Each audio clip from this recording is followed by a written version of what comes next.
मेरे mummy papa के कहने और बोलने पर मैं एक लड़के से शादी करने के लिए मम्मी पापा का बोलना था कि एक बार उस लड़के से मिल लो। मैंने मना किया क्योंकि मैं नहीं चाहती कि मेरे साथ कुछ गलत करें। रोशन जब मेरी जिंदगी से चला गया, जब से मुझे सुना सुना लग रहा है, तब से मुझे लड़कों से नफरत हो गई। उसको मैं बहुत प्यार करती थी और वह बिना बताए एक दिन चला गया। तब मुझे पता लगा कि प्यार नाम की कोई चीज नहीं है, इस दुनिया में सब मतलब के होते हैं।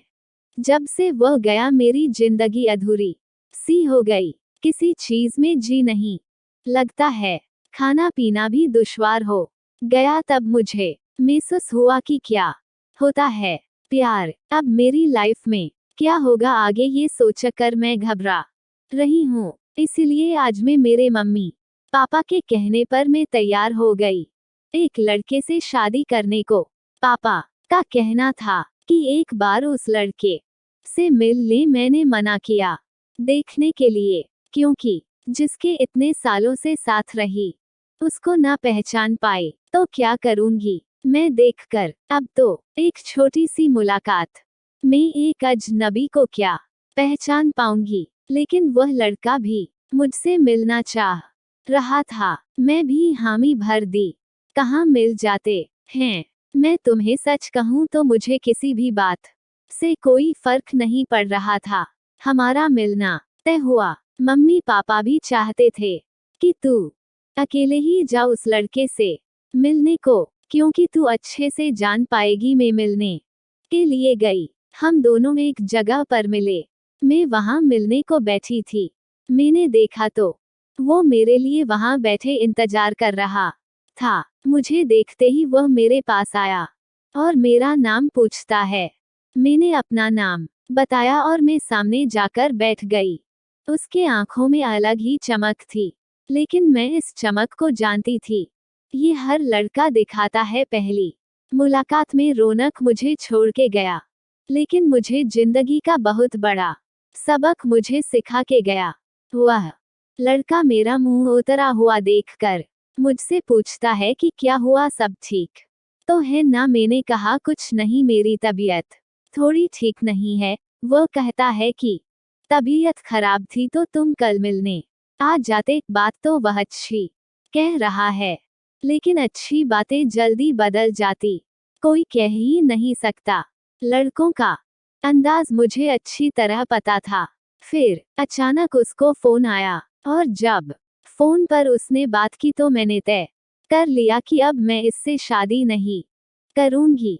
फोन पर उसने अपना नाम बताया सामने वाले को, और यह वही नाम था जिसे मैं अब कभी सुनना नहीं चाहती थी। मेरे शरीर के रोकड़े खड़े हो गए। उसका नाम भी रौनक था।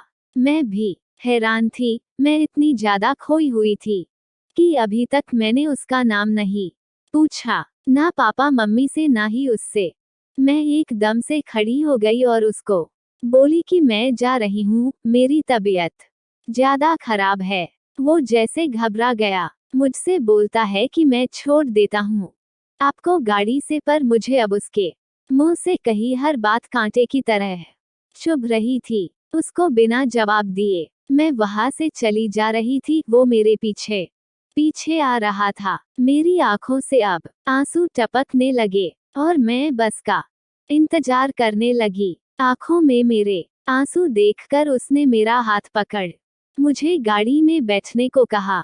बस इतना तो बहुत था मेरे अंदर की आग को निकालने के लिए, और मैंने उसके मुंह पर जोर से एक थप्पड़ मार दिया। वो जैसे हक्का बक्का हो गया और फिर उस रौनक का गुस्सा इस रौनक पर निकल गया और मैंने कहा, तुम लड़के अपने आप को क्या समझते हो, जो मन चाहा वो करोगे क्या? जब तुम्हारा मन किया किसी का हाथ पकड़ लेते हो, जब मन किया बिन बताए भाग जाते हो।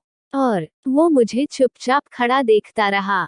बस आ गई और मैं बैठकर वहां से चली आ गई। आते वक्त मैंने उसका चेहरा भी नहीं देखा। अपने कमरे में आने के बाद 1 घंटा और रोई मैं। जिंदगी से तंग आ गई। मम्मी पापा को कुछ नहीं बताया आकर मैं सो गई। हमें अपनी जिंदगी में कभी कुछ गलत काम नहीं करना चाहिए, नहीं तो बाद में बहुत पछताना पड़ेगा।